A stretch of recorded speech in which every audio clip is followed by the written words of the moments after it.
since it's being recorded, I should address this. So for those of you who aren't in Texas, we're in the middle of trying our top law enforcement officer, the Attorney General, for corruption, bribery, abuse of power. Just, normal, what you would expect. It's nothing strange. So Senator Eckhart couldn't make it today because of that, but, the possibility of her coming in is on the table. So,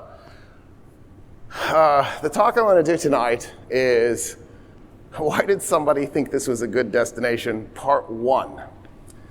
And if you go to my YouTube channel, you'll find that part 2 is already up, so is part 3, so is part 4, and if you look at my spring schedule, which I haven't made yet, you will see that part 5 is set for spring. So, the reason that happened was I messed up last year and accidentally set it up so that I didn't have a way to record part 1, or I don't actually remember the details anymore. So I'm finally catching up and doing part 1.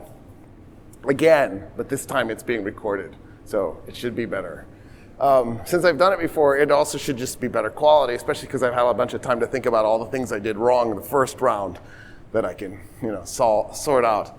So the way I got the title for this series was, I started thinking about 2022, and now it's 2023, and how in actuality, our dates are also destinations. So in other words, it's not just that we're traveling in 3 dimensions, 3 physical dimensions, we're also traveling in time, and then as we travel through time, whether we like it or not, our institutions are constantly changing. But because of the weirdness of our species, our institutions aren't arbitrarily changing. People are making decisions that are changing our institutions. In other words, the social structure, the political institutions, the economic institutions that exist right here, right now, in this moment, happened because people made decisions that led us to this moment. The fact that, for example, we build skyscrapers instead of pyramids, the fact that we have a financial system that's based on oil dollars instead of people's savings accounts, right? All of those decisions were made by individuals. This isn't completely random. But also, it's worth pointing out, there was no destiny in this. We didn't have to have this current configuration of ideologies and religions and political systems. In other words, we act like we're just sort of going along and like we're in the river and we don't have any control over our direction. It's not true. In fact, that's the reason why politics exists. So, one definition for politics is who gets what and who paid for it. But another way to think of politics, because there's multiple ways, because politics isn't just a simple sentence. You can't just define it that way. Another way is, it is the intentional manipulation of the economic realm and the normative realm to create a desired outcome. So for example, when the Federal Reserve raises interest rates, that's an intentional manipulation of the economic realm to create a desired outcome. In this case, to cause people to lose their jobs. Because if people lose their jobs, they don't have money. If they don't have money, they're not buying things. If there's not buying things, it eases pressure on inflation and brings the inflation rate lower. There are other ways that you could have brought the inflation rate lower, but that's the mechanism the United States likes to use. We like unemployment. That's our solution. There aren't enough goods, there's too much money, let's unemploy people and ruin their lives. Right? Isn't that cool? So, that is a direct attempt to manipulate the political system. Let me give you an example that's not political, but it's really fun, of an attempt to manipulate the normative realm with the intention of changing economic behavior. So a little bit over, or around, I should say, 125 years ago, Coca-Cola was doing the math on its sales. I believe by that point it had already abandoned the cocaine content. It was just cola at that point. But once you name something cocaine cola, how do you ever walk back from that? You know what I mean? It's too good of a name. So they noticed something. People bought Coca-Cola in the summer. A little bit in the fall, a little bit in spring, not in the winter. People didn't think of it as a winter drink. So the Coca-Cola advertisers were like, well, wouldn't it be great if we could somehow trick people or convince people or talk people or coax or whatever, brainwash people into drinking Coca-Cola in the winter too. So here's what Coca-Cola advertisers came up with.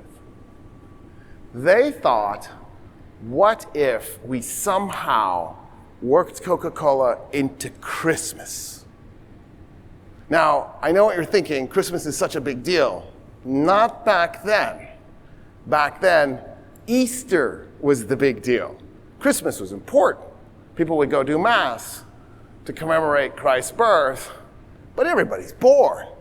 The real interesting thing is to be killed, executed, and then come back 2 days later. That's fascinating, which is why people had focused on Easter. So what the Coca-Cola advertisers did was, they found a saint who was about to be decanonized, Santa Claus. The Catholic Church was like, he hasn't performed a miracle in a while, let's unemploy him. They grabbed him, they merged him with the story of Saint Nick, and then somebody got inspired. And the inspiration was to merge him with Kris Kringle. Kris Kringle was a Danish thief whose job in the day was a chimney sweep. He could pop his shoulders out and he could fit down a chimney. He would rob your house and then work his way back up, but you'd have a clean chimney. And they merged this together, but they then took St. Nicholas out. He was usually portrayed as a skinny young man in green and brown clothing. They stuck him in Coca-Cola colors, red and white. They even decided to give him some pink in his skin to keep the Coca-Cola colors going. So they made him an old man so he could have white hair. And then they stuck him on the bottle. That's why periodically you'll see Santa Claus on a Coca-Cola bottle or a Coca-Cola can around Christmas time. Because they made him up. And they transformed Christmas. So instead of Christmas being an important event, but not an especially emotional event, an especially involved event necessarily. I mean, there were nice traditions around it, stockings and maybe a Christmas tree. They turned it into this thing where all of a sudden this mythical being who drinks a lot of Coca-Cola is bringing you presents. I guess that's how he stays up so late, because think about how many hours it would take to bring presents to everybody.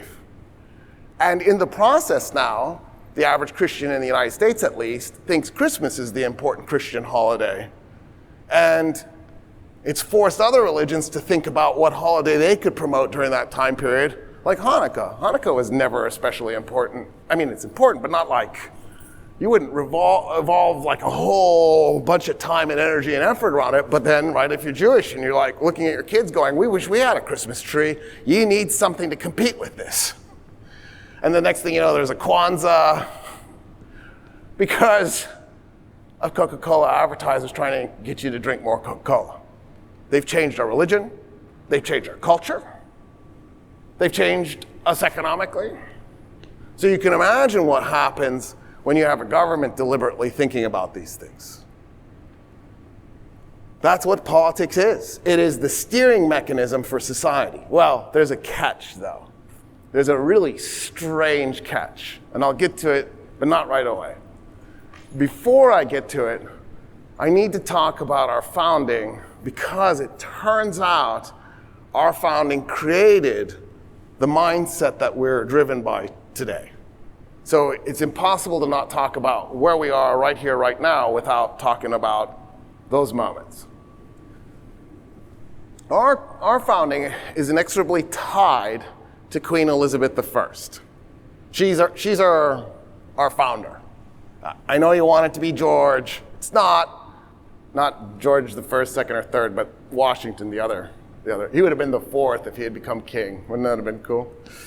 Anyway, that'd have been confusing though, because the Brits will later get a George the Fourth. I don't know. Anyway, this is better, I think, probably. It's complicated.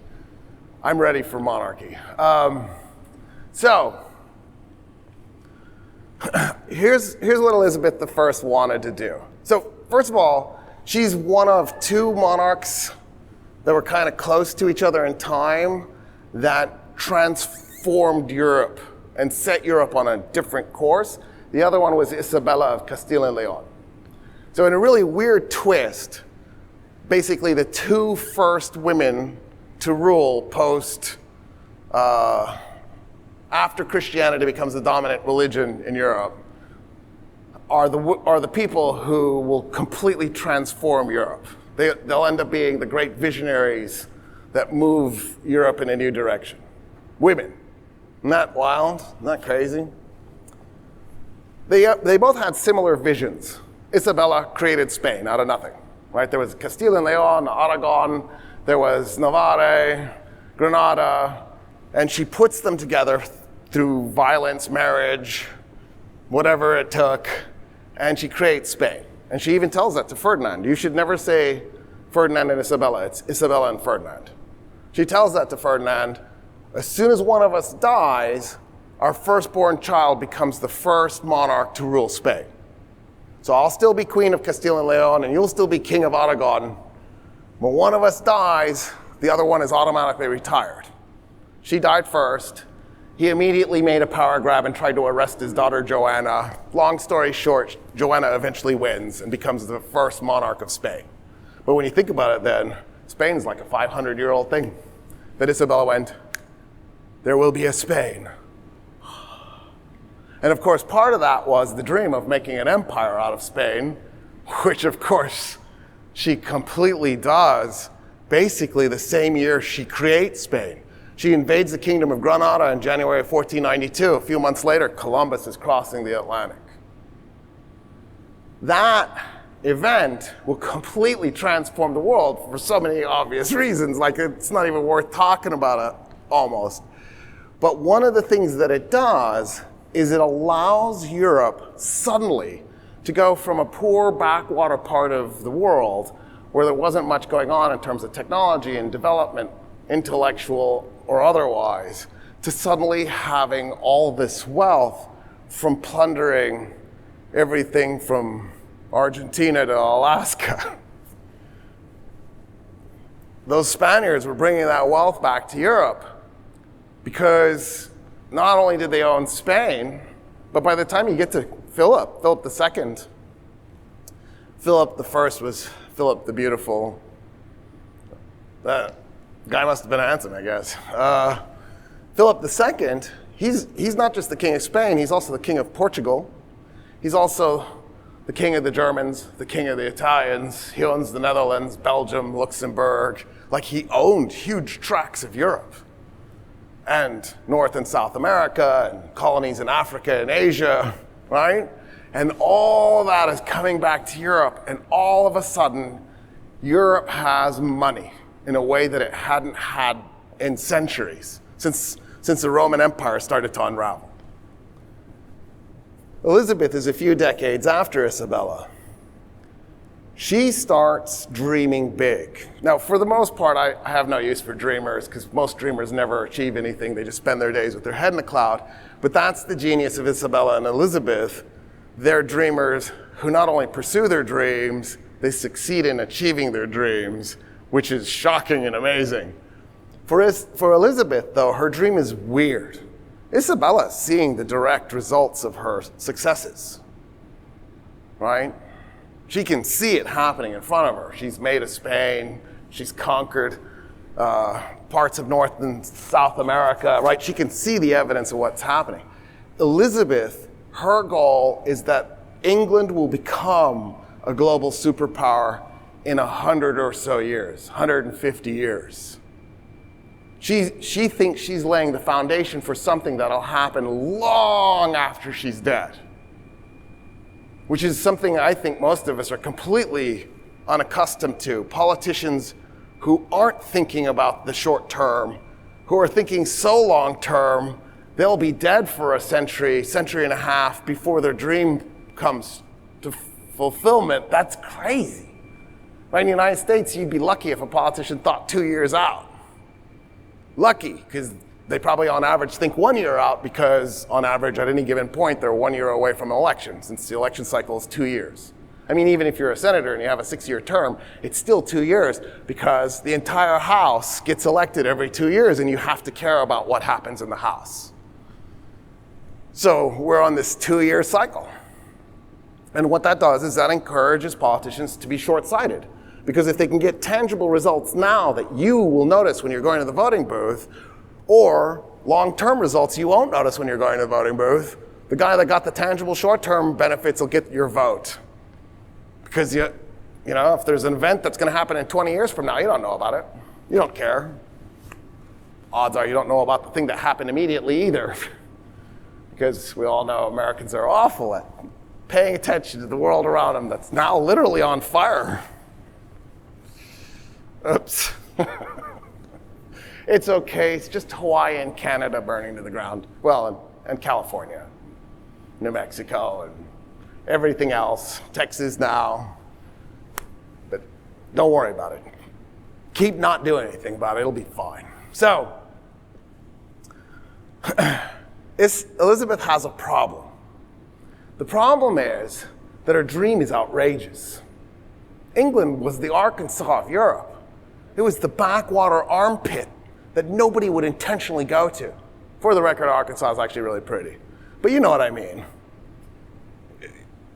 It's the part that when you think, geez, I want to go somewhere, it's probably not the first thing to pop into your head. By the way, I was listening to an NPR story the other day, and they were talking about Kansas tourist industry. There's a Kansas tourist industry? What is that? And here's another field of corn. It stretches as far as you can see in a completely flat plain that used to be filled with wildlife and natural plants, but we wiped that out. And now we do monoculture. That's not sustainable because there's not enough water or herbicide to kill the ragweed. Anyway, fine, whatever. Who cares, right? Just because they're going to use the ingredients in Agent Orange to kill ragweed, I'm sure that's no reason for concern. You know, the stuff we used in Vietnam, where all those vets came back with disorders. I had a professor, he had to go, he's a Vietnam vet, he had to go get a shot from the VA once a month because Agent Orange took out his autonomic nervous system and his heart and lungs wouldn't pump unless he got the shot. So no concern there because we have the ingredients. So what's the big deal? You get a shot once a month. What if he forgets? He dies. That's oh well. Easy come, easy go. It was just humans we were dumping Agent Orange on. No big deal. And everything else. So, Elizabeth has a problem. Her problem is England doesn't have anything worth trading for. I mean, it has wool.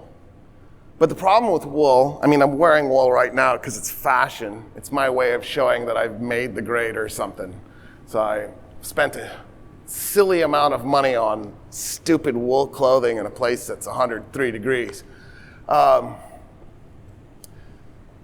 But if, you know, I don't wear the uniform, I don't get the accolades. It's just how it is. But this wool isn't like the wool back then because we now know how to make it better. And we can wash it now. Back then, you couldn't wash wool because if you washed it, it would shrink, which would make it so you couldn't fit in it anymore, which meant you couldn't wash it. So you stunk like hell because your clothing was filled with odors. And then you itched. So you just walked around scratching yourself the whole time, smelling like you hadn't showered in 7 years. So nobody would want that because you could get cotton and you could wash cotton and it wouldn't shrink. I mean, it'd shrink a little bit, but not a lot. You could totally wash it multiple times and still wear it. You'll be fine. And then there was linen and silk. There are alternatives that were abundant on the planet, just not abundant in England, because England was too poor to afford linen, and you couldn't grow cotton there anyway, because the environment's wrong. And so the English had a problem. If you're going to break out and become an empire in 150 years, how do you get the wealth to start the process? On top of that, England had another problem. No matter what it did, there was one thing it absolutely had to have: a navy. Because there's nothing you can do if you're an island and you don't have a navy, right? Like if it was Russia, they could just have land armies sweep across and conquer stuff and subjugate people because they didn't have to get off their island. But the English have to get off the island. So before they could do anything, they needed ships. Now you go, well, just cut down a forest. They couldn't. And the reason they couldn't is the Romans already did. To build the Roman navy, the Romans had already cut down the forest in England. And by the way, Turkey and France and a bunch of other European places too. And so Turkey actually just started reforesting itself in the 80s, 1980s. Like, that's how long the Romans cutting down the forests in Turkey left these denuded mountains that they just finally started going, okay, we really need to replant this forest. So the English had forests, but they were small forests with new growth trees that they used to make homes and for firewood purposes. But to build a navy, you don't want young trees. You need super old trees. For the English, the obvious solution, the 13 colonies in Canada, cross the Atlantic, slaughter the Native Americans, take their land, chop down some trees, build a navy. The problem is, to get here, they had to already have a navy. So that wasn't an actual option at that point. So they had to first break in and get the navy. Turns out Elizabeth I's dad, Henry VIII, actually gave her the solution. Henry VIII, when he switched England from Catholic to Protestant, seized church land. The Catholic Church owned 1/4 of England. So when Henry VIII seized the Catholic Church's property, he now owned 1/4 of England. Whenever Henry VIII wanted to fund something, he would just go sell land. And then he could fund whatever project he wanted to do. So he'd go to Parliament. I'd like you to pass the following law. No, we're not interested. Oh, okay, don't worry about it. I'll just fund it myself by selling some property. Any of y'all want to buy something? And then, little by little, he made himself into the type of monarch you think of when I say king, an absolute monarch. Henry VIII is the first absolute monarch of England because at some point, he was so powerful because he didn't have to resort to Parliament for anything that he could just ignore them or kill them, which is what he does with Anne Boleyn, right? He accuses her of sleeping with members of Parliament and then chops her head off and some of his annoying opponents in Parliament's heads off. And then does it to her first cousin, too. He just hated that family, apparently. Oh, well. Easy come, easy go. Anne Boleyn and Catherine Howard is the other one he does. He only killed 2 of his wives. Everybody gets so upset. He had 6 wives. That's only 1/3. What's the big deal? I don't understand. Anyway, so also he founded a whole church because he just really wanted a divorce very badly. Very badly. Actually, he wanted an annulment very badly, but it turned in, he does do a divorce. He did 5 different methods for ending 6 marriages. It's very thorough.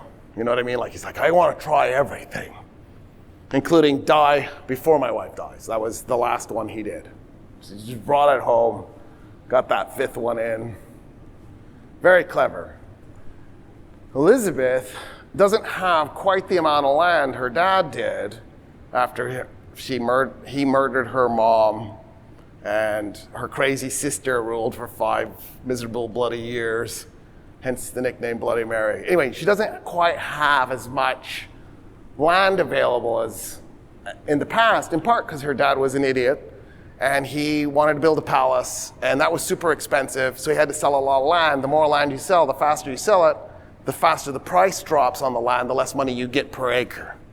And so he actually burned through a bunch of the property that he could have left to his daughter and her vision, but she has enough. Here's why that matters. She can go to the Swedes and the Russians who have the wood locally that she needs to build ships and buy ships from them. Buy the wood from them. She'll have them push the wood across the North Sea to England, and then England will make its own ships with that wood. So that's how she starts the Navy. So now that she's got the Navy, it's not big. I don't want you thinking like all of a sudden there's this giant English fleet. It's a small Navy, but now that she's got it, she has another problem. What does she want to trade for? The obvious thing for her was cotton.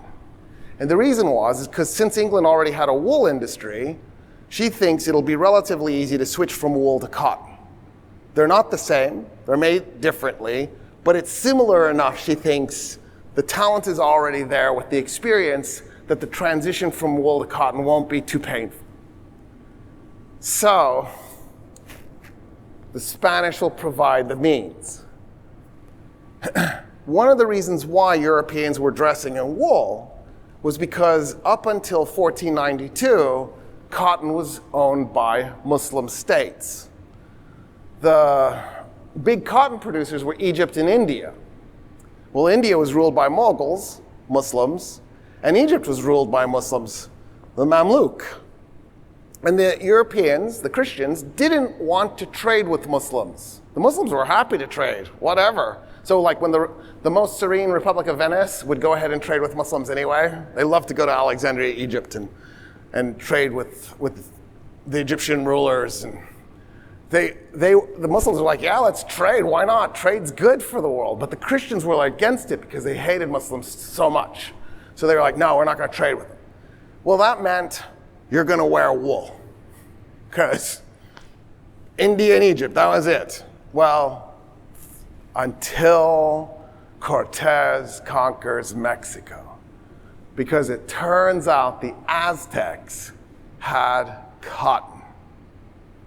And it transforms Europe another way, because now all of a sudden there's a Christian state that enslaves the Native American population and forces it to grow cotton, that can then use that in its industry. So I know you were taught the Industrial Revolution started like 230 years ago or 250 years ago in Europe, in England. It's not correct. That's not accurate. The Industrial Revolution started about 1,200 years ago in the Middle East. Industry was simply the process of putting the workers that would make a product into a room, into a building, and then having a table where each worker does a part of the product, because that would streamline production. What the English did was they added conveyor belts that were steam powered. The reason why that was such an amazing innovation is, think about it, if I'm a worker and I'm working on making shoes, and let's say I'm the sole attacher. So I'm the guy that puts the sole on. So you hand me, maybe I have a pile of soles, and then you hand me the shoe that didn't have a sole that you'd been working on. And then I attach the sole. When I'm done, I pick it up and hand it to the guy next to me. Maybe that guy's the heel attacher. So that guy attaches the heel, picks it up, moves it over to the next step. Maybe that guy's the guy that punches the holes for the laces, right? Each person does a step, that way it's streamlined. If I have a conveyor belt, I transform the production rate, because if I'm letting the workers pick up the product and move it over, the workers set the pace. But if I have a powered conveyor belt, the manager sets the speed on the conveyor belt, the manager sets the pace. It was a way to take the work pace autonomy away from the workers. And then if you're a worker and you're falling behind, right, you'll get your pay docked. So you have to keep up. So you have to work harder. That's the innovation the English brought, was to reduce the worker from having almost no autonomy to having no autonomy. But factories already existed. So when the Spanish conquer Mexico and they have cotton all of a sudden, they have a problem. So the Arabs invaded Spain in 711. And they conquered Spain, not quite all of it. There's about 10, 15% in the north that they didn't grab, but they had the majority of it. When the Christian states in the north decide that their goal in life is to reconquer Spain and eject the Jewish and Muslim populations from Spain, and it takes them 781 years to do this, that's 39 generations. So like, if your ancestor started that conflict, you would say, my great, and then you would say great 37 times, grandfather started this conflict. And I'm doing 20-year generations, not the 10-year generations. I think we're doing 12-year generations now. I feel like it should be 13 at least. It's kind of creepy, because right, generation as in generate, as in the amount of time it takes to make the next set of kids. I want it to at least be 13. I kind of like the old 20-year thing though, just to be clear. 12 is freaking me out. Like, who made this rule? I think they need to be impeached. Anyway, we need to take that power away from that guy. It's creepy. The Romans made it 13. 13 was marrying age. So that was nice of them.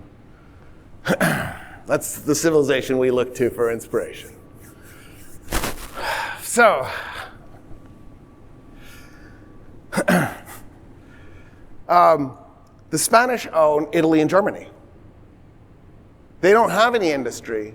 And the reason they don't have an industry is when the Christian kingdoms in the north capture Spain, they do it through a scorched earth policy.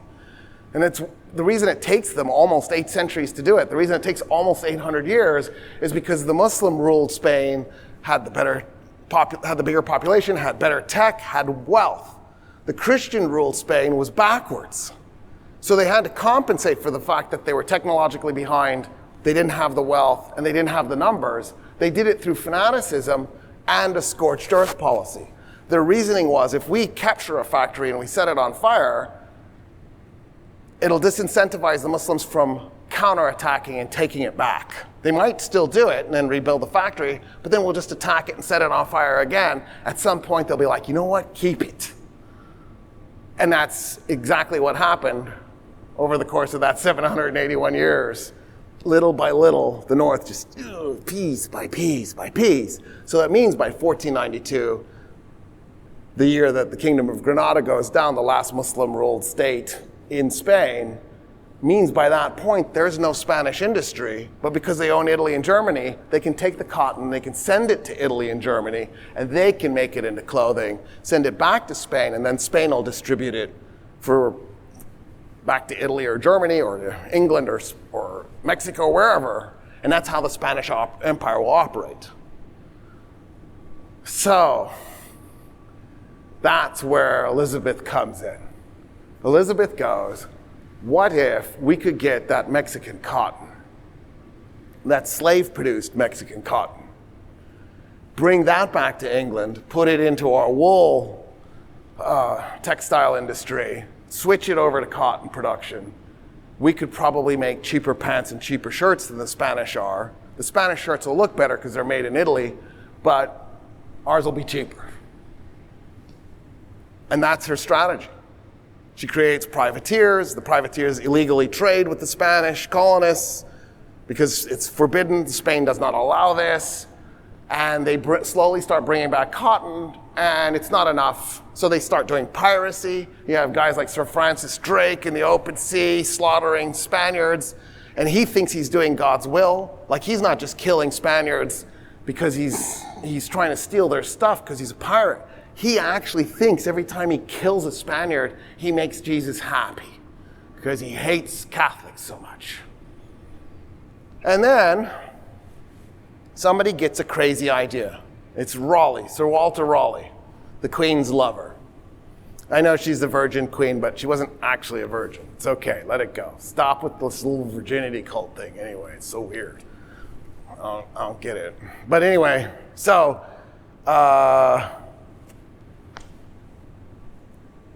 Raleigh comes to her and he goes, So I've been exploring. He was an explorer.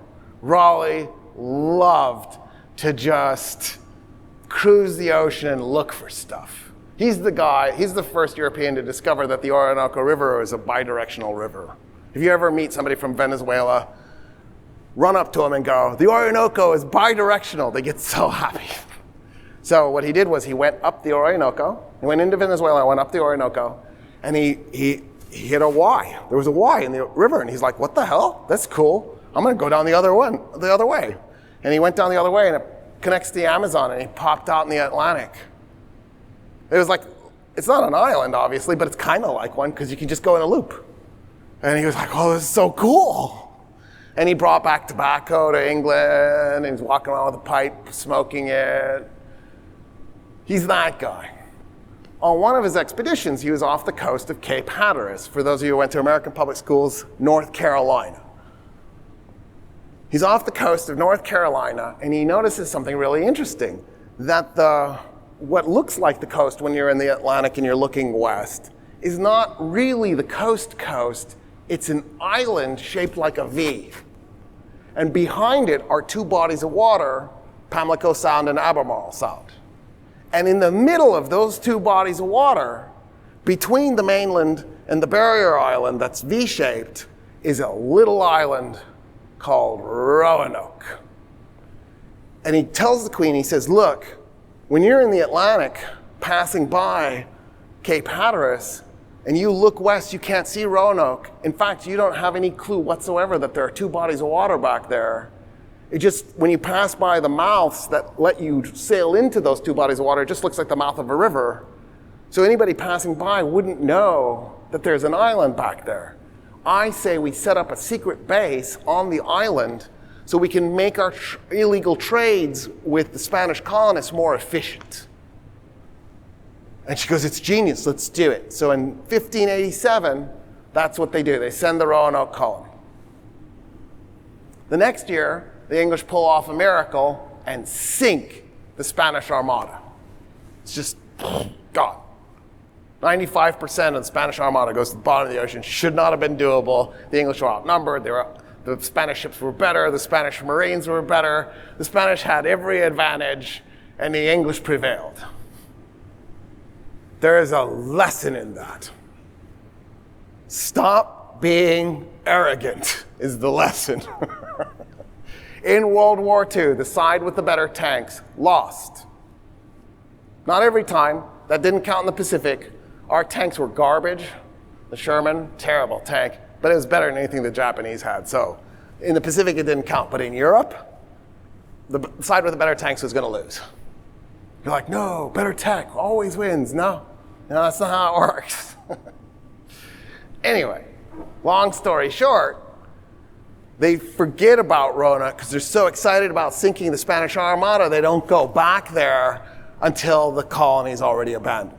The English will try a second attempt. It's called Carolina. Well, that's not a long story, but I'll save it for another time. They're never heard from again. That's all you need to know. We found it in 1990. It's whatever, downtown Houston. Anyway, so you're like, wait a minute, downtown Houston? How the hell did they get there? Weren't they supposed to go to the Carolinas? They're called Carolina. No, the Carolinas were named after King Charles. King Charles is two kings out, right? Because it's Elizabeth I, James I, Charles I. He hasn't happened yet. So it's just a coincidence that Carolina and Carolina have similar names. Anyway, they were apparently just drunk out of their minds. They somehow sailed between the Bahamas, sailed between Cuba and Florida, and didn't notice any of it, and ended up so off course, they ended up in downtown Houston, where they died. So, oops. That was the 1590s. The English will try again in 1607. It's their third attempt, Jamestown. The Queen died in 1603. So this is King James I, her hand-picked successor. Because, right, even if she had children, they would have all been illegitimate, and English law prohibited illegitimate children from inheriting, so there's no way her offspring could have become the next monarch. So she had to just go pick somebody, and she picked James. And so that's how the Stuarts ended up ruling England for, 4 monarchies. Not long, don't worry. Like, it's alarming because they were Scottish and Catholic too, just to really screw with you. But anyway, long story short, Jamestown. So the people who go to Jamestown are different than the people who went to Roanoke and Carolina. One thing, it's just men to Jamestown. But it's a special type of man. They were I don't know if mostly is the right name, they were largely from the noble class. They were privileged men. Their goal was to come to the Virginia colony, carve out a chunk of land, walk around, look for gold. They thought the Spanish found so much gold, surely the gold is everywhere. Take that gold, send it back to England, get themselves a mail order bride, of course, and peasants. And then they would become the new nobility for this new chunk of land that was with peasants farming in their name. And then they would send their goods back to Europe for trade purposes. The problem is, Jamestown was a disaster. Not only do they have starvation, not only do they have cannibalism, look up Jane. She's the case that I read. There's more cases. We have the skeletal remains of people who were cannibalized. This is not a question. This did happen. I think, personally, based on what I read, Jane was, right, there's passive cannibalism and active cannibalism. Passive is where you let the person die. Vultures. Vultures are passive. They're passive carnivores, right? They're very polite. They'll hop up to you, put their face really close to your face to see if you're still breathing. And if you are, they're like, oh, I'll wait. And then they back up. Dude, that is ethical. Why do we hate vultures so much? That's amazing. Like, no, you got some breath left in you. I can wait. I'll just be over here. I don't know why. To me, vulture has got to be the most ethical creature the world has ever seen. I'm not going to let you lose these last few precious moments. Unless, of course, the person is suffering, in which case it's like, dude, just finish them. But anyway, that's a different story. So, then there's active cannibalism, where I walk up behind you and smash your skull in. Jane's skull is smashed in. And then carve you up and eat you. Now, it could be that they smashed her skull after she was dead because they wanted to get to the brain. Brain is just fat, so if you're cannibalizing, definitely eat the brain. But I just think you're adding an extra step. It's much more likely to just smash her skull to kill her and then scooped out her brain and ate her. You know what I mean? Just more likely. Anyway, who knows? We'll never really probably know for sure, even if the evidence points one way. So Jamestown is a disaster. One of the reasons it's a disaster, the primary reason there's 2 reasons it's a disaster. One is the men who went were spoiled brats. They couldn't carve out a country from a chunk of land. They didn't know what work was. They were too privileged. They're walking around with their blunderbuss, shooting Bambi and Thumper, eating nuts and berries, trying to find gold so that they could bring people over to do the work for them. That's not how you do this. And so at the end of the day, the population of people who went to Jamestown set it up for the disaster. The other problem was there's no gold. They're on the wrong side of the continent. They needed to be in California or Nevada or Colorado, but not Virginia. Oops, missed. Landed in the wrong place. Well, but there will be gold. Because after John Smith stabilizes the colony by doing a military coup and forcibly taking over and turning everybody into a member of the commune so that everybody has to grow food after the famine, because I think they lost half the colony, and he's like, dude, that sucked. All right, here's how it's going to go. From now on, you'll follow my orders, or I'll just beat the shit out of you. And the next thing you know, everybody's complying with this tyrant. And then after 6, 7 years, he's like, screw this, I'm not rich. There's no gold here. He gets on a ship and heads out. Notice I didn't mention Pocahontas. Anyway, John Rolfe, he was the guy who had Pocahontas. Not Smith, it was Rolfe. John Rolfe buys Pocahontas from a group of guys who were just raping her repeatedly because he wanted his own kitten to rape. And so she was a teenager. She was a girl. She wasn't a woman, right? So the story is terrible, which is why I think it's great Disney made a cartoon out of it. And then got the wrong guy. And it's Mel Gibson, of all people, the guy who always is in a movie where his wife is either dead or will die in the movie. I want to see the director's cut. I feel like there's a piece that we didn't see in the whitewashed Disney cartoon. Anyway, I really like that Trump kept calling Elizabeth Warren Pocahontas. That was good. That was nice. It's good when you have a sixth grader for president. So, John Rolfe figures it out. He figures out how to make tobacco something you can market to a large population. Up until John Rolfe, you could get tobacco. The problem was it wasn't processed, it wasn't cured, which meant every time you took a puff, you'd cough. He figured out how to make it smooth. So yeah, maybe in the beginning when you're first learning how to smoke, you cough, but after a while, you don't cough anymore. And this may be even more important, to create a consistent flavor. We're super obsessed with consistent flavors. We want to know what we're going to bite into when we bite into food.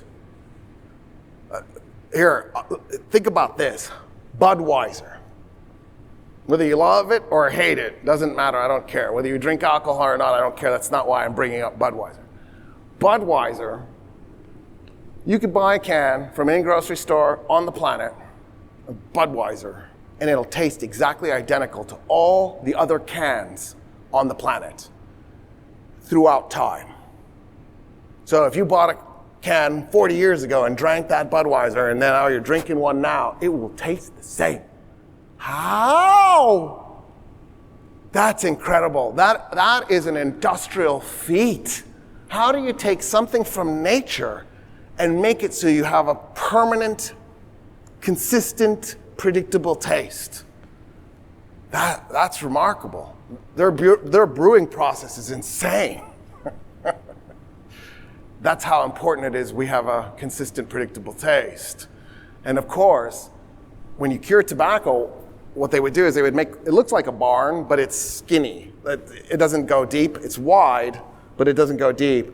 So 2 big doors on it. You hang the tobacco leaf from the ceiling, and then you open and close the doors to regulate the amount of humidity and heat that the tobacco is being exposed to. So you basically have to be constantly going and checking the doors to get it the right level, and then you chop the tobacco.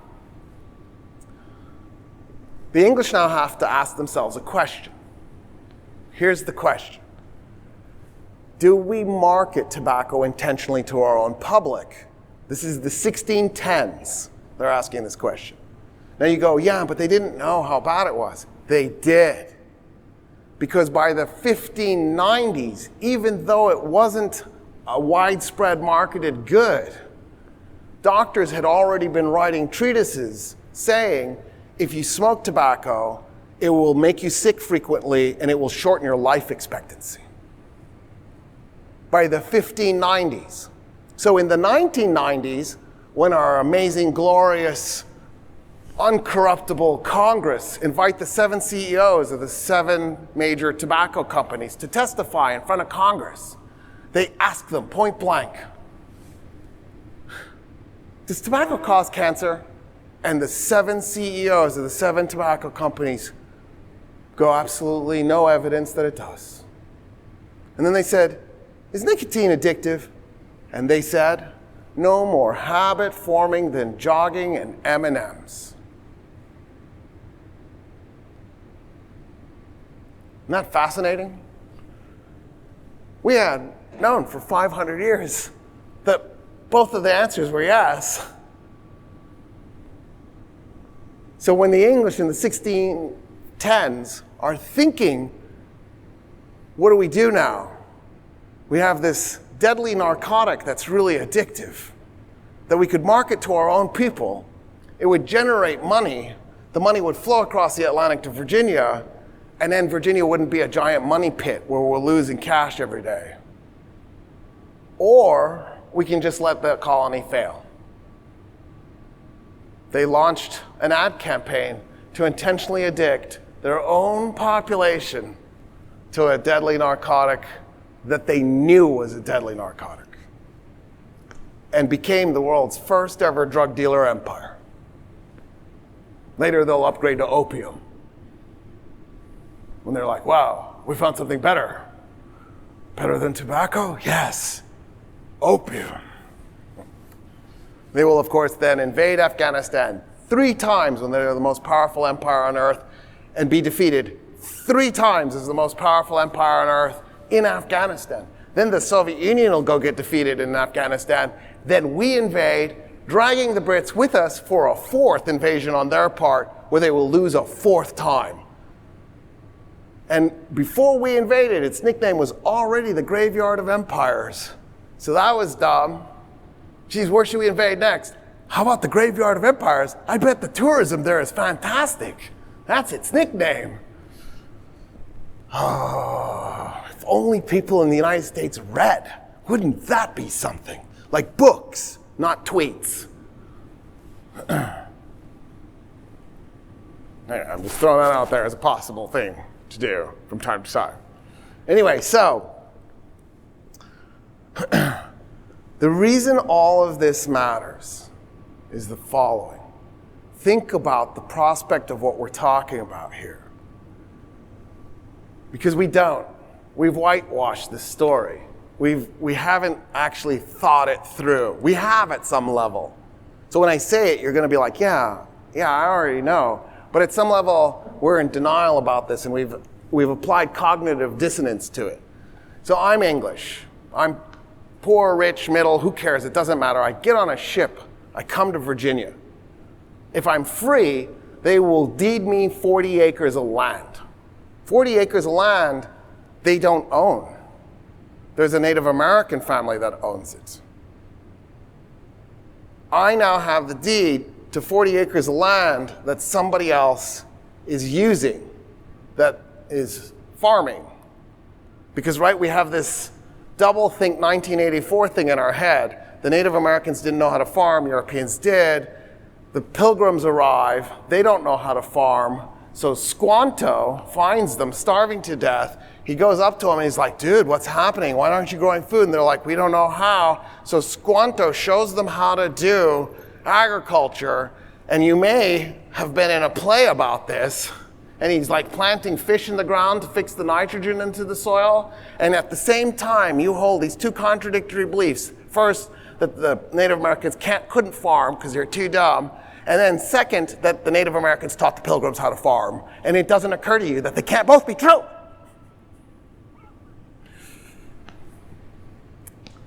Anyway, turns out Squanto really did teach the dumb Pilgrims how to farm because they were too stupid to grow their own food and were starving to death. So, I walk out into Virginia. I got my blunderbuss. I don't know if you could carry your blunderbuss like that. I think the ammo would just pour out. Probably have to hold it like this.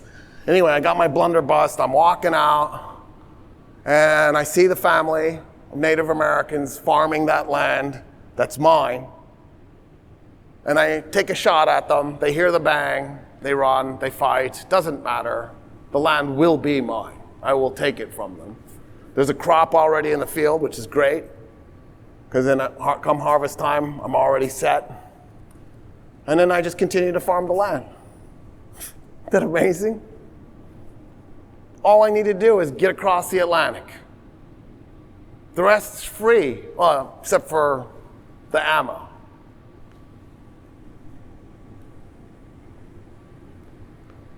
In other words, at some level, the colonial settler project that the British unleash in what will become the United States of America was a wealth transfer scheme. There is no greater asset on the planet than real estate, right? Not Bitcoin, not stamps, not coins, not gold. It's land. Land you can grow food. Land you can build a house. Land you can build a factory. Land you can find gold. Land you can find coal. You can find oil. Land, land, land, land. So to go from having none to suddenly having some with really nothing put into it other than you just happen to be English and you had to commit a little act of violence, that's a remarkable leap. That's a remarkable jump. But then we added a layer to it. Tobacco is labor intensive. In other words, yeah, I can grow tobacco as a single person out farming, but I'm putting in a lot of hours. Now, it turns out tobacco at the time, at least, I don't know if it's still true, the tobacco seed was worth more than its weight in gold. So this is going to make me a lot of money. But if I'm a single farmer out there doing this, it's not really going to make me a lot of money fast. It's better than growing yams, it's better than growing wheat, it's better than raising chickens for sure, but it's hard. As soon as I have enough money, what I'll do is I'll put in for a mail order bride. Once she comes over, she becomes part of my labor team. Now I'm producing even more tobacco. And then she'll incubate my next generation of labor. By the time it's 8 or 10 years old, I'll probably be able to get some work out of my children. And then once I have enough money, I'll buy a mule or ox or a horse or something. And then once I have enough money, I'll bring over an indentured servant. 3, 5-year, 7-year contract. I have a conflict of interest with my indentured servant. In 3, 5, or 7 years, they're going to get their freedom. I have to give them a gift as I let them go. They have every incentive not to work hard for the time they're working for me, but I want to squeeze every ounce of labor out of them. So it's kind of a violent event, and eventually they just start to run away. It becomes a nuisance. But once we've developed a level of sophistication that we can support this, we start bringing over slaves, which is almost right away. It did not take long before we're bringing over slaves. Think about what an indentured servant or a slave is. So I stole the land from the Native Americans. That was a wealth transfer event. Now I've brought over a slave or an indentured servant, and during the time that they're working for me, I don't compensate them for their labor. So I am literally stealing their life force. I am literally stealing their labor, turning it into tobacco, and then making money off of their labor, and giving them nothing except food and rags to dress in and some form of shelter. But then, not only is that a wealth transfer event, there's another one. Tobacco that I'm selling to my customers, that provides no good to my customers. I mean, there's a little bit of a buzz, but it's actually killing my customer. In other words, I'm literally transferring their life force into my pocket by murdering them slowly. So I'm murdering my slaves slowly, stealing their labor. I've stolen the land from the Native Americans, and I'm killing my customers and stealing their life force. All so I can become rich. It's wild. So earlier this year, I was traveling outside of the US, and I'm talking to a friend. And I asked the friend, I'm going to leave the country out just because I didn't ask him permission before I got up here and started talking, so I just don't want to implicate or whatever. It's not a terrible thing I'm about to say, I should have asked permission, I just didn't think about it. I asked the friend, I said, what's it like doing business with American corporations? And he went, oh, yeah, I could tell you. He said, when we do financial stuff, we're like people in the US. We are ruthless, everything is transactional, we're just nasty. He said, but we had a really steep learning curve for everything else. He said, because when we're not doing finance, when we're doing business, when we're buying and selling products or services or goods, we have a completely different mindset. And I'm like, oh my God, explain, what do you mean? He goes, okay, so when we're doing a business transaction, we don't see this as a one-off event. We see this as the start of a relationship. Our goal is not to create a contract to sell you a good. Our goal is to create a long-term relationship where we'll still have interactions in the future. And he said, so what would happen is US business people would come and they'd draw their daggers and they'd negotiate hard for every detail in that contract, like it was life or death. And he said what we would do is we'd just capitulate to all of it. We'd be like, okay, yeah, we can do that for you. Sure, you want that too? Yeah. And we would just give them the concessions they kept demanding, because in our mind, this is the first step in a long-term relationship. And next year when they come back, maybe they won't be so desperate and we'll be able to make a better deal for us. So he said, so we take losses just to create the relationship, and then we'd never hear from them again. The contract is signed, gone, done. And he goes, yeah, so what we've learned is when we deal with Americans, everything is transactional. There's no humanity involved. We don't. We just know we'll never see them again, and that they're going to come in and ask the most outrageous, nonsensical things, and we have to bargain really hard. We have to just draw our daggers out and be just as ruthless, because there's no long-term benefit to any sacrifice we make for that contract. He said, but we don't have that relationship with anywhere else on the planet. He said, when we deal with Europeans have long-term relationship as their goal. He said, but you know what? There's somebody even more extreme than us and then extreme than the Europeans, the Japanese. He said, when the Japanese come over, they want a relationship to the point where they bring their family, and they're going to insist that we invite them to our homes for a home-cooked meal, including their family members. And when they come back next year, they expect us to know their children's names. And he said, so we love doing business with Japan because they're like us. We're maybe not quite as extreme, but we're really close. Like that's how we want to do business. It's a family event. We're making a long-term relationship that'll last decades. That's how we do business with Europe, with Africa, with Asia, but not US. How did we get there? And the answer is, I just told you. The moment we landed, we saw everything as, how can I transfer wealth from those people into my pocket? Everything became a ruthless transaction where we dehumanize the other side. Think about the cruelty of stealing land from a family that's farming, and then the cruelty of kidnapping a person and dragging them across the Atlantic in chains, where a huge portion of them will just die at sea. And then you stick them into a position where there's no possibility for them to better their lives. They just serve you so that you can steal their labor.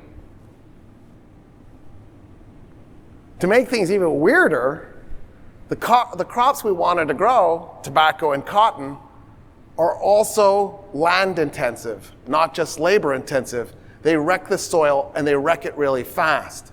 Today, we know how to compensate for that, right?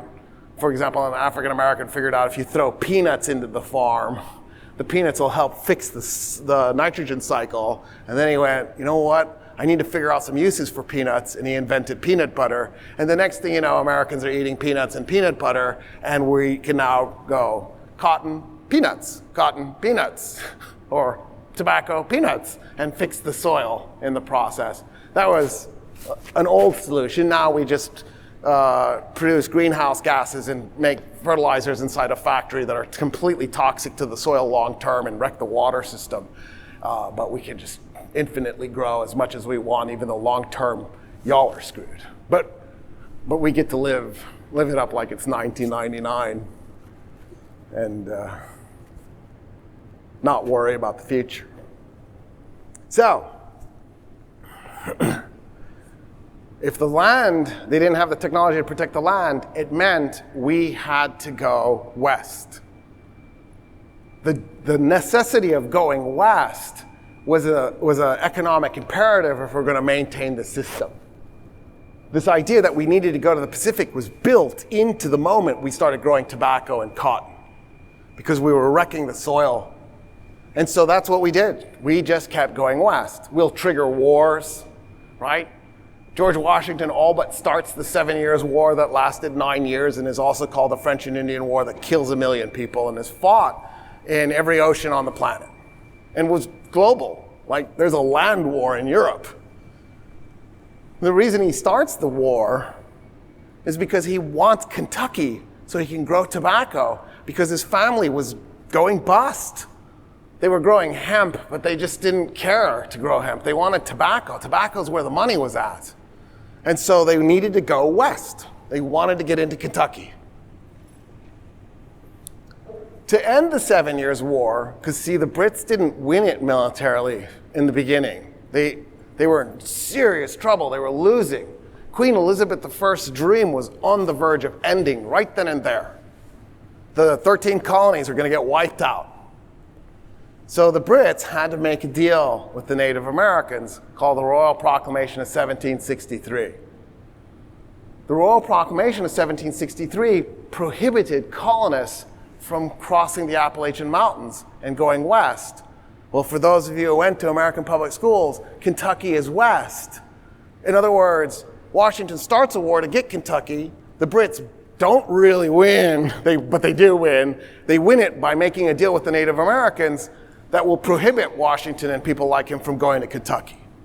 In that moment, they planted the seeds of the revolution. Because in that moment then, the southern plantation owners are host. How are they going to get to the land that's west of the Appalachians as long as the Royal Proclamation of 1763 is in place?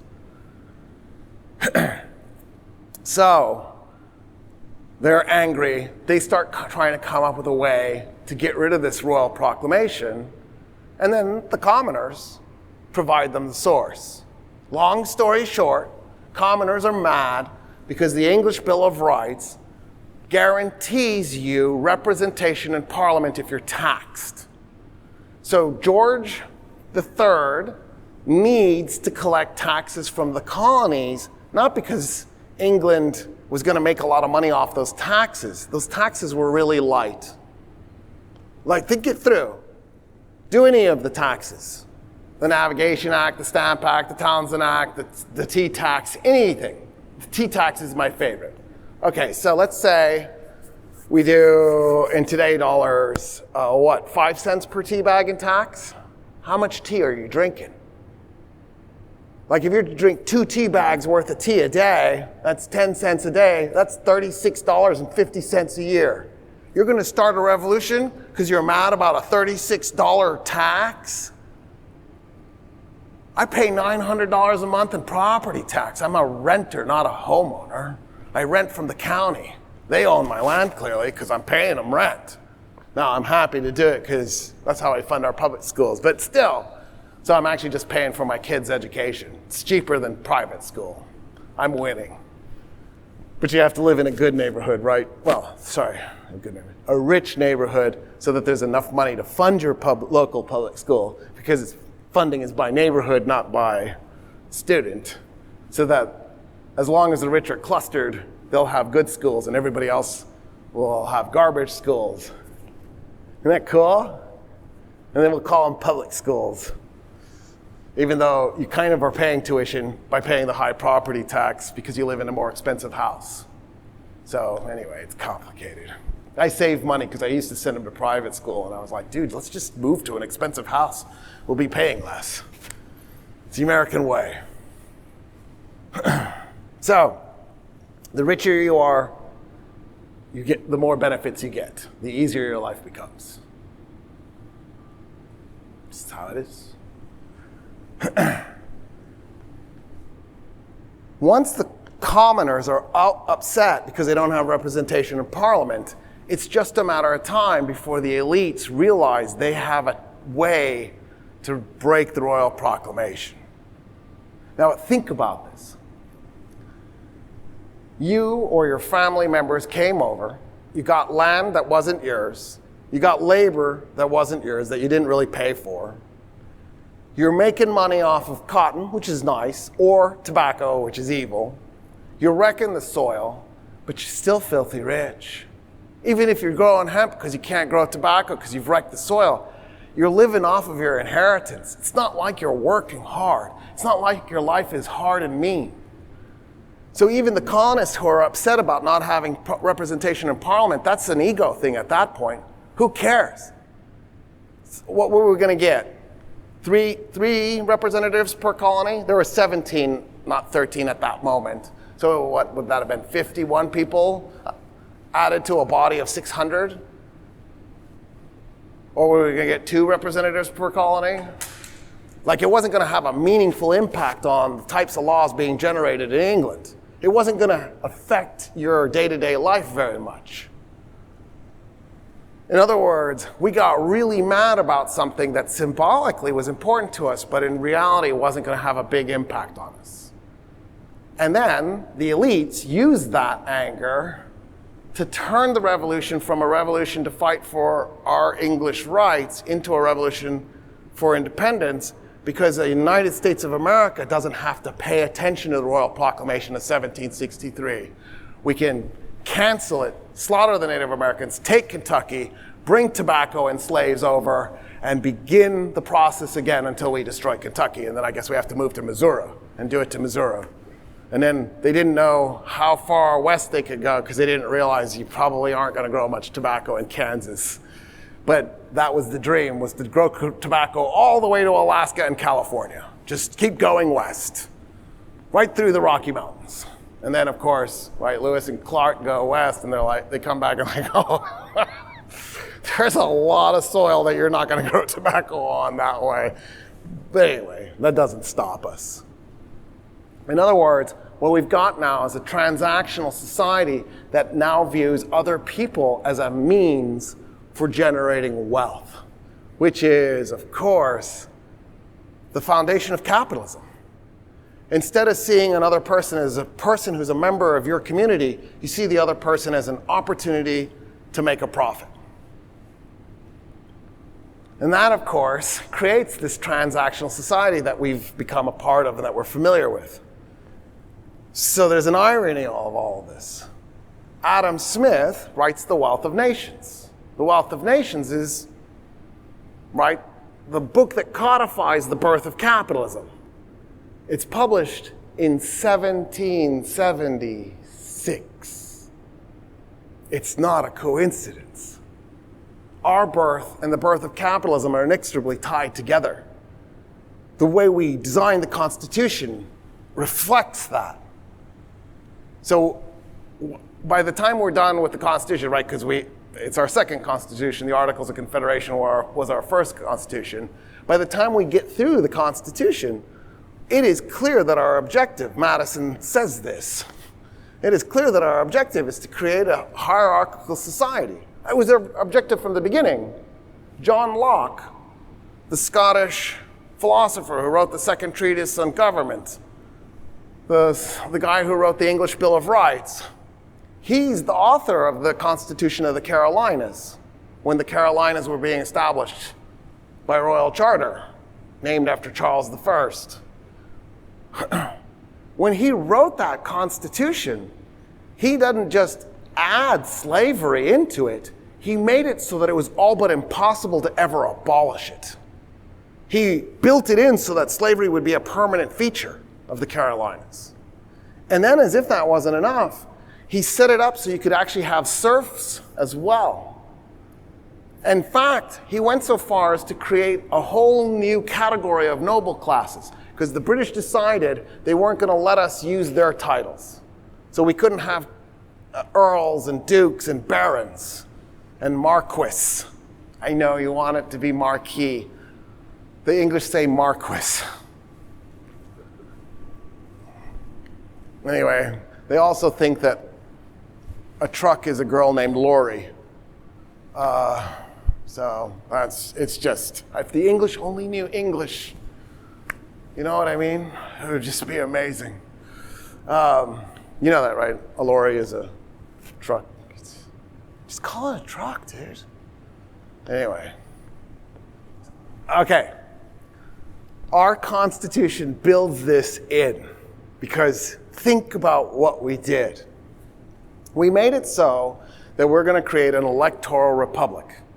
So instead of having a hereditary republic where position gets passed on from generation to generation, we're going to pick those guys. But here's the problem. What does the average commoner in the United States know about politics? And the answer is not much, right? They're a little bit, but not much. Not the important stuff, like how many members are in the United States House, for example. That can't be answered. And of course, nobody in the United States has ever read the Constitution, so it's not like they know any of the details. Which at that point makes you think, dude, are you just making it up? Like, what's in your head? What do you think is in the Constitution if you've never read it? That's really frightening thought. And you're the drivers. You're like the drivers of a car who've literally never seen a car before. And you've just been put in a car, and you're like, dude, what's this circular thing for? You're like, you'll figure it out. What do? I press some pedals on the ground? Just work on it. It'll work its way out. You'll be fine. That's what we've been prepared to do. So that's why the outcomes are so awful. By design. Because think about the mechanism here. When you run for office, you can be campaign financed. You receive money, and then you take that money and you use it on your campaign to get elected. In other words, if you don't do what your donors want you to do, in 2 years, they're going to fund somebody else, and that money isn't going to be used by you to get elected. It's going to be used by an opponent of yours to take you out. So at that point now, as a politician, you've become captive to your donors. By the way, for the record, Barack Obama talks about this in his book. This isn't the secret. He narrates it in his own voice. If you want to listen to the audio instead of read the book. And he says it. He says what happens is you go to those donor dinners, and you walk up to the guy. I'm paraphrasing, obviously. You walk up to the guy and you've got your champagne or your wine or whatever, and you're talking to him and he's talking to you, and you just want to get to know him a little bit. And he says, so I bought this stallion. I'm having the hardest time breeding this guy. I mean, we're in there working him, helping him. We just can't get this guy to start. And Obama says, you start to get sucked into the stories. And the next time you see the guy, you're like, hey, did you succeed this time? Because that's our nature when we form community. We start to listen to what the other people have to say, and we actually care about what the other people have to say, and we get caught up in their dramas. It's okay, that's human nature. The problem is, if you're a politician and you're relying on donors, and that's who you're listening to instead of the commoners, instead of the average person, instead of the guy that sent you the $20 check or the $100 check, you're listening to the guy that sent you, the $2,400 check and then sent like $1 million to your super PAC, didn't officially tell you, but winked at you a lot throughout the event. You're kind of stuck. In other words, what we did by creating an electoral republic is we gave the merchants the reins. We gave the rich the reins because they campaign finance the politicians. And they can take out politicians by campaign financing their opponents. And that became our political system. So the laws that we generated were laws that were generated to benefit the rich by design. Madison says it in a letter to his friend. He says, I designed a constitution that would leave the power in the hands of the rich. Don't worry. Support this thing. This has a problem. So in the beginning I said 2 definitions for politics. One of them, who gets what and who paid for it, right? So when you think about it, politics is a competition between factions. Madison talks about this in Federalist Paper number 10. He explicitly talks about factions. So my faction has an interest. That's why we're together as a faction. Your faction has an interest. That's why you're together. We vote for a politician. the politician that wins is going to do the bidding of the factions that supported that politician. In other words, the competition of politics just sort of in a raw way is determining which faction is going to have access to what resources. In other words, your goal as a voter is to screw the other faction because there's a limited amount of resources. Take Obamacare, for example. There is a limited number of beds. There's a limited number of nurses. There's a limited number of doctors.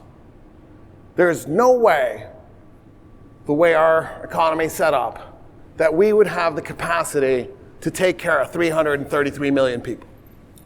It's just not there. It would be too expensive, too hard. We don't have enough good schools to produce enough talent. We probably have enough raw talent. We would just have to fund the schools. We're never going to do that. So we import the talent, right? 6% of the US is, I don't even think it's 5 point whatever percent of the US is Asian. 30% of our MDs are Asian. We just brain drain the rest of the planet, plunder their MDs, bring them over here, pay them well, so that they can do what we apparently can't. And it's still not enough. So the way we resolved the problem was if you had a good job, you ended up in a situation where you probably had healthcare as part of your job. I feel less echo. Did the echo just drop? My mic dropped. All right, let me see if I can remember where I was. Obamacare. Okay. There's a limited number of doctors, a limited number of nurses, and a limited number of beds. So the way we resolved it in the past was if you had a good job, you had health care. If you didn't, you died. Done. Right? If you couldn't afford the medical treatment, you weren't going to get it. So California did a study before Obamacare went into effect and estimated that 45,000 Americans died every year from a completely curable condition. They just couldn't afford it. 45,000. 15 9/11s a year died from something that we could have easily handled. They just didn't have insurance, so oh well, oops. So the idea behind Obamacare was that the federal government would subsidize health care and this was huge, implement mechanisms for prevention. In other words, instead of letting people become diabetic and then not having the medical resources to manage the diabetes, why not help people have better diets so they don't become diabetic to begin with, so that we don't have to treat them later? So in other words, prevention. Now, here's the really cool thing about prevention. That's a 1,000-year-old concept. That concept was actually created by a guy named Ibn Sina. He was a Persian philosopher. Esfahan was basically the last city he was in, so that's how I associate him. He was in Hamadan at one point, Ray at another point. He was further north at one point. I'm trying to remember the city, I can't remember offhand. And he had to move around a little bit. As a child, he was a physician, and he's the guy who created modern medicine. He's the guy who said, there isn't disease, it's singular. There are diseases. They are different from each other. They have transmission vectors. You know what's better than a cure? Not getting sick. Let's interrupt the transmission vectors. Let's do prevention. Qanun al-Tib is the name of the book. The Canon of Medicine. In 2 years, it'll be the 1,000th anniversary of that book. That's what Obamacare wanted to do.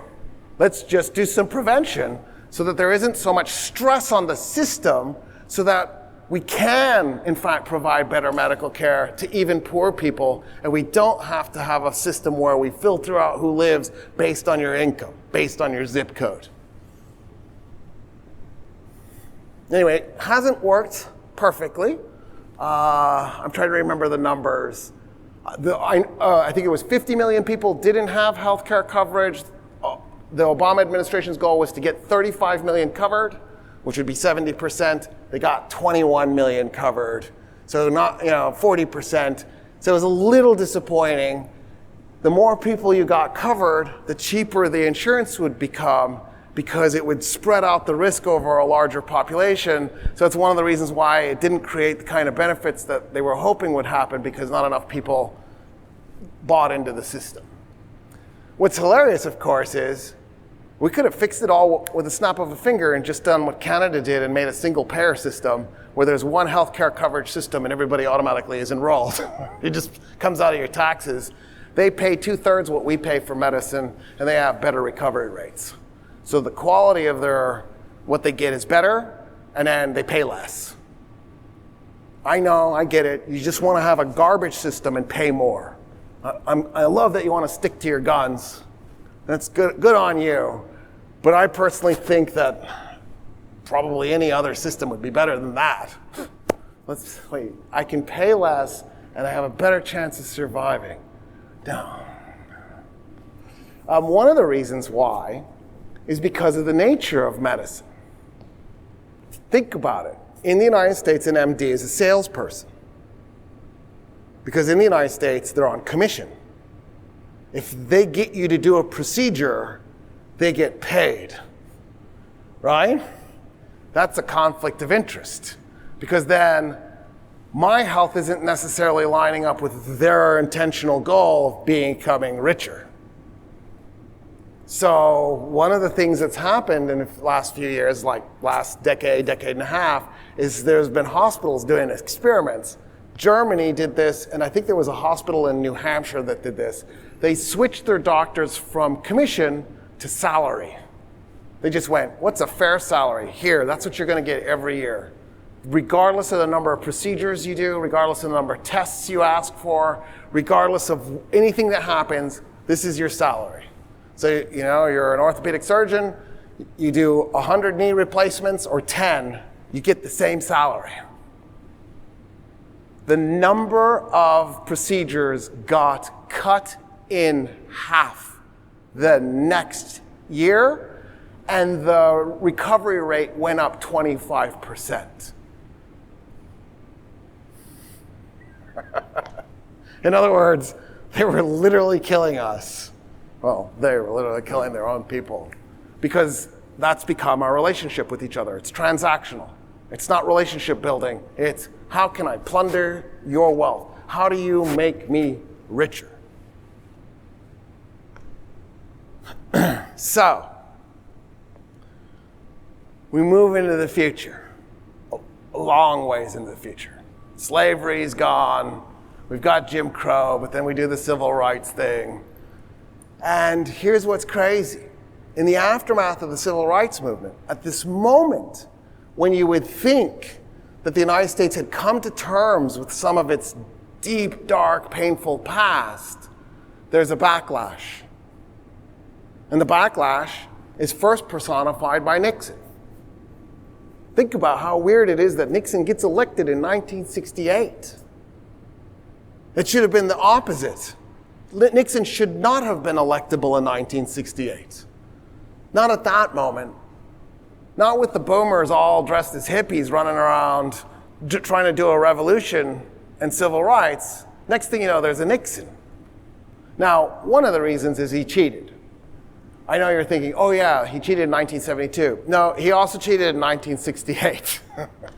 It's why he went down in the flames in 72, because when he cheated in 72 and got busted, everybody, Democrat and Republican alike, went, oh man, you cheated 2 elections in a row. This is not good. You do have to go. The first time the way he cheated was, this is crazy, but the LBJ administration was about to end the Vietnam War. They were in the middle of the Paris Accords. They were at the end of the Paris Accords. So the LBJ had announced, we're about to sign a treaty. It's 1968. It's end of October 1968 when the election is November, the first Tuesday, right? So the election is just like 5 days away. It's Halloween almost. And LBJ announces they've got a treaty on the table in Paris that they're all about to sign. In diplomacy, frequently, treaties aren't announced until you're about to sign them, because there's always that fear that if you announce the treaty and it doesn't come through, the public will be disappointed in you. So you do a bunch of backroom secret negotiating before you get to the point where you do the official negotiating so that everything is lined up. You can get the treaty out, everybody signs and walks away. 2 days before the election, all of a sudden out of nowhere, President Thieu of South Vietnam pulls out of the negotiations. The negotiations collapse. The Vietnam War will last another 7 years. It'll kill another 2 million Vietnamese. It'll kill another 30,000 American military personnel. Why did Thieu pull out? Nixon bribed him to pull out so that he could win the election. He believed, probably rightly, that if they signed the peace treaty 2 days before the election, that the Democrats would win re-election, that Humphrey, the vice president for LBJ, would become the next president. And so he worked with a foreign power to flip the election result. And for the record, LBJ totally knew. LBJ calls up the minority leader for the Republican Party in the United States Senate and berates this guy up and down. But LBJ was a bully. He's just an awful person. He always pushed people around. He was a jerk. And there's a recording of it. So you can hear this poor senator like, yes, Mr. President. Yes, I agree with you. He is a traitor, Mr. President. The Republican Party does not approve of what he did. You want to shoot him by firing squad? Absolutely, we will allow that. That part didn't actually happen. There was no shoot him by firing squad, but you could feel that's what LBJ wanted to do. And LBJ did say he is a traitor and I'm going to get him. And then he didn't, and he walked away. And then 4 years later, he gets busted for Watergate. Why did he cheat in 72? Nixon was paranoid that if a Democrat won in 72, he'd go back and investigate the 68 election and find out that he had cheated. So he cheated to make sure the Democrat couldn't win, and then got busted for the second round of treaty. It's like layers of, I'm saying this because even though he cheated to get into the White House, he still had widespread support. And what he represented was this backlash against what the 60s represented. The 60s was a sea change in the way we saw the world, because at some level what the civil rights movement was doing, what the labor rights movement was doing, what the hippies were doing, was they were saying, let's not be that transactional society. Let's care about each other and build community level relationships. So by the time we get to Reagan in the 1980s, that's where things go back to the good old days. Reagan's language is, you need your taxes cut. Why do you need your taxes cut? It's your hard-earned money. The government shouldn't be wasting your hard-earned money. Wasting it on what? Public schools, police, fire department? Subsidies for the hospitals to keep them in business? Science research? NASA? What's the waste again? Oh yeah, nuclear bombs. I totally disapprove. I mean, don't get me wrong, a few, why not? But we didn't need the thousands we had. That was silly. Overkill. Just put a few on some subs, have some ICBMs in Kansas so the Russians know where to nuke it, mark it, and just go. Right, because you don't want them accidentally nuking a useful place. Dude, I went after Kansas hard today, didn't I? Anyway, it's okay. They'll be mad at me. They'll boycott my website. It'll be sad. I'll be so sad. Western Kansas is running out of water so fast it's going to be depopulated anyway. I'm not worried. By 1987, the end of the Reagan administration, we knew global warming was real and it was happening. But we were in the middle of what people were calling the me generation. That's what they were calling it. The me generation was a part of the baby boomers that had embraced being greedy little selfish bastards. They embraced it to the point where like, I'm part of the me generation. We actually produced TV shows like 30-something in the 1980s that kind of talked about this, but to elevate it and normalize it instead of reviling it and saying, dude, what the hell? What's wrong with you? We're part of a community. We're not individual little snowflakes. And so what happened was that the mindset that had been the mindset that had driven us and driven American politics, that created anti-immigrant feelings.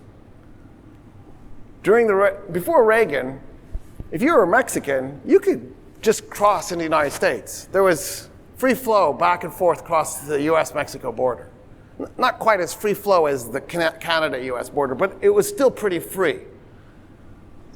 And the deal was, you were supposed to be able to go a certain number of miles into the United States, and then you were supposed to stop. But nobody was forced to do that. And we had migrant farm workers who were an integral part of our farming industry that we relied on, right? Because they picked the blueberries that you wouldn't pick, and they picked the apples that you refused to pick. Somebody had to pick it. And they became the people who cultivated the grapevines that you didn't want to cultivate, which was important because, this is going to sound crazy, when you're making grapes, you actually want to cut some of the grape buds off so they don't make as many grapes, because the fewer grapes the grapevine makes, the sweeter they'll be. And that takes skill because you have to know what to cut. It's not something you just randomly do. And so what happened was we had this relationship with Mexican labor that would temporarily cross the border and then go back. And that was the relationship. And then all of a sudden Reagan comes and goes, why are we doing this? Why are we letting all these Mexicans in here? They're browning the United States. This isn't a good idea. We need to hold on to our traditional white values. We need to make the border solid, not porous. And what that did was, ironically enough, caused a bunch of Mexican immigrants in the United States to go, dude, if I cross back into Mexico, I might never be able to get back in. And so all of a sudden there was a population of people who decided they were just going to stay in the United States permanently instead of crossing back and forth. So the irony was, is Reagan's racist policies actually encouraged permanent residence. Oops. But now we had a problem because we had illegal immigrants. Undocumented is more accurate, but right, the language that they were using was illegal, like as if a person could be illegal. The Texas Constitution explicitly banned the possibility of a person being declared illegal. How can a person be illegal? What is that? You're illegal. What, you mean my existence? Yes. Your existence violates the law. Like, I feel like Hitler would have come up with something like that. The hell is that? And I think it was 92. I'm messing up because I should know this. I feel like it was 92. I'm going to stick with my first guess because, right, that's what they teach you on the SAT. Texas passed a constitutional amendment that said, instead of no person shall be made illegal, it says no citizen shall be made illegal. Like, we kept right up with the racism. We weren't going to miss a beat on that one. We even changed our constitution from being a cool one to that, just so that we could keep up. Isn't that incredible? Reagan had this problem then. What do you do with these undocumented workers? But it's not a problem. Think about it. Who does that status benefit? Not the undocumented workers, their host, because they have this status. But also not the average worker either. See, if you just made it so that it didn't matter who you were, everybody who was in the United States who had a job had the same rights, the same labor laws applied to them. So they had the same safety, same minimum wage, all the same rights, then undocumented immigrants wouldn't have any kind of competition advantage over everybody else because they're getting the same pay, so there's no incentive to hire them for that reason. But by putting them into the status where they're undocumented, it suddenly made it so there was this cheap labor force you could exploit because you could go, you don't have your papers, I'll hire you, but I ain't going to pay you full wages. And by the way, you don't have any benefits or any other rights. And now that person is screwed, but now that person is competing with a worker who does have all those things at a period when Reagan and the Republicans were determined to break the unions, which they successfully did. They destroyed the unions. And one of the ways to do that was to pit labor against labor and to keep people pitted against each other in a way so that you could exploit labor, because that's always been our goal. How do I extract from you wealth without properly compensating you for that wealth. But see, there's a really weird problem with this. So there's two ways to view the economy. One, that it's a zero-sum game. If you have something, I don't. That is actually not wrong often, right? So if I have a piece of gold, you don't have the piece of gold I have. There's a limited amount of gold in the universe, so if I have a piece of gold, I have taken away from the supply of gold that's available for you. So when I say zero-sum game, it is sometimes true that it really is a zero-sum game. And as I buy gold, it'll cause inflation, right? Because the value of gold will go up, and so it'll be harder for you to buy gold. But here's the thing. Let's say I'm a business person, and you have a good that I want to buy, and then I'm going to do something with the good. Sell it, let's say. So I go to you, and let's say if I buy it from you for $100, I can make a decent profit off of it. Maybe I can turn around and sell it for $150. By the time I pay my labor and my rent and my insurance and everything else, let's say my profit is $25, and I'm happy with that. I can be happy with that. I can make good enough money that I can get by. Or I could pay you $75 for this and have $50 in profit. Or I could pay you $50 for it and have $75 in profit. In other words, my relationship to you is competitive because I would really love to pay you less, because the less I pay you for this thing, the more profit I'm going to have on the other side. Here's where this goes sideways. The less I pay you, the less strong your business is going to be in the future, the less capable your business is going to be not only to survive, but to provide me with the services that I'm buying from you. In other words, if I maximize your profits, or at least help you, we get a fair deal, so you're making a profit and I'm making a profit, your business can expand, so when I come back next year, I have more opportunities to buy stuff from you. And that can help me expand my business. In other words, yeah, there are moments where it is competitive, but the reality also exists that the better off you are, the better off I am. Another way to think of it is on the global scale. So the United States has insisted for decades now, I want to say 1886, that's the year in my head, but I probably should go later, 1888, on having an unfair trade balance with Latin American states, especially in Central America. So, right, Honduras, Nicaragua, Guatemala, especially in regards to bananas. In other words, we want to buy the bananas, we want to buy them cheaply, we don't want to compensate the labor for those bananas. But by doing this, we've left Guatemala in poverty. Had we purchased the bananas at a higher price, eating into our profits, Guatemalans would have been better off economically, putting them in a position to buy our products, which would have expanded our economy. And then as our economy expanded, we could have bought more Guatemalan goods, expanding their economy. They'll have more money, meaning that they can buy more of our goods, expanding our economy. Do you see what I'm saying? But by holding Guatemala down, we've eliminated a potential buyer for our goods. We invaded Guatemala 5 times because they kept resetting the price of bananas, and we just go in there with the Marine Corps and shoot the place up and push the price back down, leaving them in poverty, leaving them in a position of being peasants producing bananas for, like, of all things. Like, it almost makes you feel like, okay, I guess the Iraq War wasn't so bad, at least we were doing it for oil. You know what I mean? We just did the 20th anniversary of the 2003 invasion, right, March. At least we were slaughtering them for something useful, like the fuel that's going to go into the lawnmower that's cutting the grass in your yard that serves zero purpose. It's not like you're going to eat it. And it's ugly, and it destroys the natural environment, wipes out all the wildflowers, which cuts down on the bee and butterfly population. So you're like, dude, why are we doing this? And then you watered it. Like, as I drive by my neighbors that are watering their lawns, I'm like, dude, what is your water bill, $1,000 a month? How are you keeping that lawn alive in this 108 degrees? No rain for months.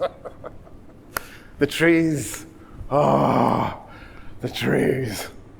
So then, 87, guy named James Henson goes up in front of Congress and testifies, global warming is real, it is happening.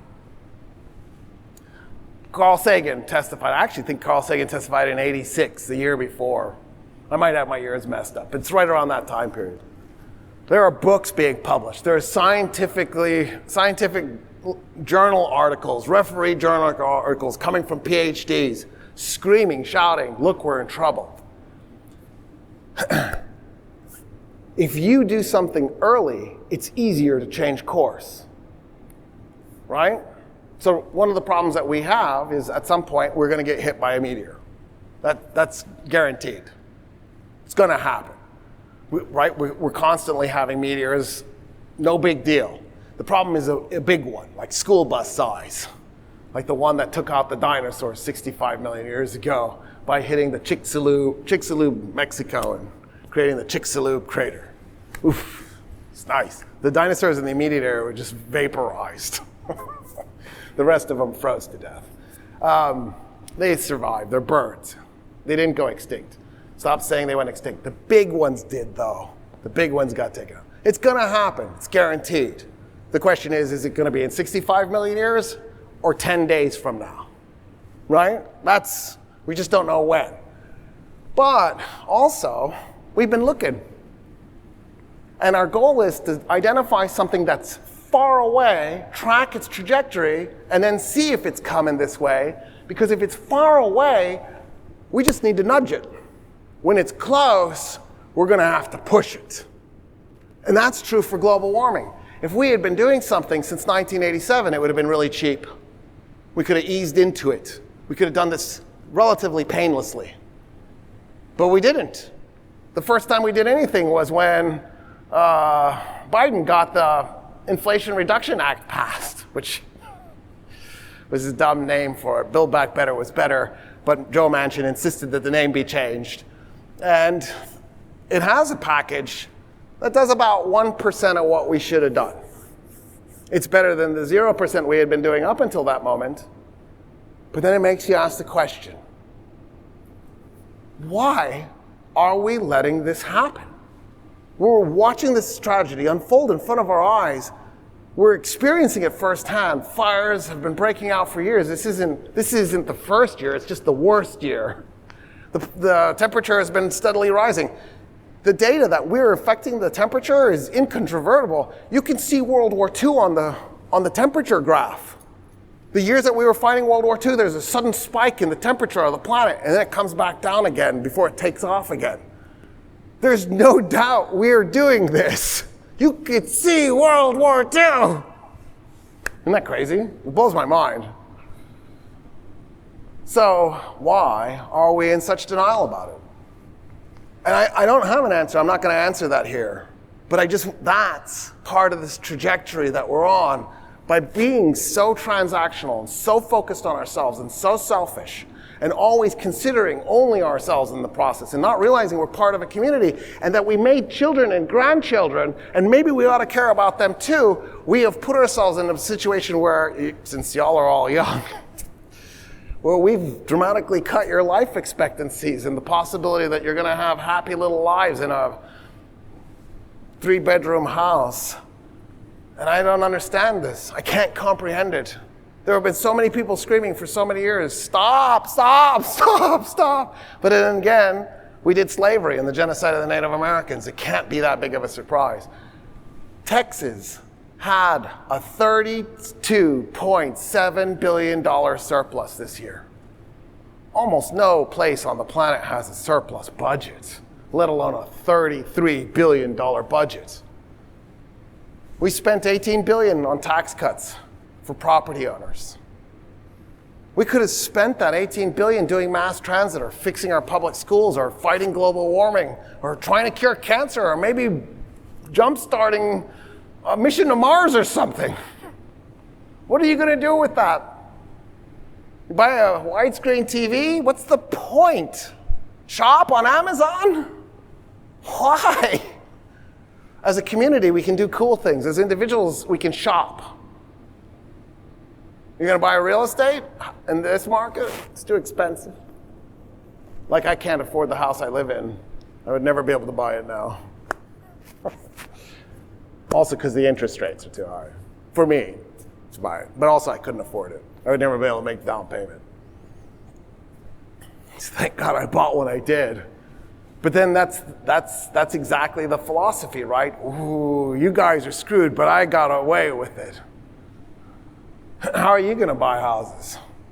I have a privileged, like, right, if you do the Alpha, Beta, Gamma, Delta, the Brave New World, Aldous Huxley book. I'm like an alpha minus, right? The alpha pluses are the rich guys who have the elite jobs. The alpha minuses are the poor guys that have the elite jobs. But it's still better than, most people. I'm definitely not poor. Then there's the betas. Most people aim to be a beta. They're the people who they have amazing jobs, but they're not the elite jobs, right? The high prestige jobs. And you can make fabulous money with those jobs. But very few people are going to get the alpha jobs and the beta jobs, and I can't afford it. So what the hell is everybody else supposed to do? Something to think about. Anyway, so I hate having such an angry talk and not end on a positive note. So how do I fix this? Anyway. No, I got the positive note. Okay. I started teaching X generation. I'm X generation. I taught millennials. Y'all are mostly Gen Z. You're my favorite. And here's why. I think you have the chops to fix this. I think you have the awareness. The millennials were cool. I'm not bashing the millennials, but they were a little lost. Like, I felt like they were like, whoa, what do you mean I'll never own a car? That's weird. Whoa, what do you mean I'm going to have to do gig labor for the rest of my life and I can't get a job like my parents had? Right? I think they were kind of like, oh, this is weird. But they're ready to go too, I think. But you are on fire. You're clearer. Everybody bashes earlier generations. I've been doing this too long. I know better. My generation, X, the unknown variable generation, we're all on antidepressants and lorazepam and Ativan and escitalopram. If it's got a long name with a lot of useless syllables, we're on Zoloft and Wellbutrin and Prozac and pot. Lots of pot. Huge amounts of pot. Because we can't stand our lives. We're so frickin' miserable. Mostly because we got squished, right? Because we're a small generation because the boomers didn't make any babies. And then the boomers raised us and depressed the hell out of us. But for some reason, y'all aren't depressed. Like, I can tell you the worst. I just trashed the hell out of the United States, and you're okay. Because you already knew. You just maybe didn't know some of the details or the timeline or how it's strung together exactly. You're already on board. That's the positive note. I think we're going to be okay. I think you're going to have like a 57-year life expectancy. Because I think you're going to fix this enough that it won't be the full cataclysm. Last year, the UN basically said there's no way we're going to meet the 1.5 degrees Celsius target. That's done. Too late. So we're looking probably, if you guys jumped into full gear and action and started organizing, join a local union, create an organization, start protesting, make it so the politicians can't ignore you anymore. Maybe we can keep it at 2 degrees. 2 degrees sucks. Get used to big hurricanes. Not more. That's the fun thing. It'll be the same number of hurricanes. It'll just be bigger. Get used to more wildfires. Austin might become kind of uninhabitable. UAE's fine. They've made it with 110 degree every day for 100 days in a row. Nothing grows there, so get used to desert. But so you're going to have to make compromises. That's a done deal. And we're going to lose stuff, like Shanghai. We're going to have to start asking questions like, do we build a dam around it or we just move it? You know what I mean? Bangladesh. Do we build a dam around Bangladesh or do we just let it go? The country of Kiribati in the Pacific Ocean has accepted that it's finished. And they're abandoning Kiribati. It's on average, I think, 2 feet above sea level. They've already had 2 feet of sea level rise. So they're finished, and they've accepted this. They bought land in Fiji. Some of them are moving to Fiji. The president of Kiribati, like 4 years ago, told its people, get out any way you can, we're done. We're drowning, there's no point. So they've officially dissolved their status in the UN. They're no longer a state. They're no longer independent. They're just gone, right? We're gonna have to accept that we're gonna take hits, that there are losses, but I think you have the grit to do it. If I was having this conversation with Gen X, I would be crying right now. We're finished. But that's where I think we're okay. So there's the positive note. But you can't be passive about this. You're gonna have to be active. And when you're ready to go, just email me, I'll follow. You lead, I follow. I'll just do what you tell me. I have no problem. There's no, you gotta figure this out. You have a lot more at stake than I do. I wanna back you and support you. It's just, you have to be in charge. Anyway, that's the positive note. There, okay, now we're done.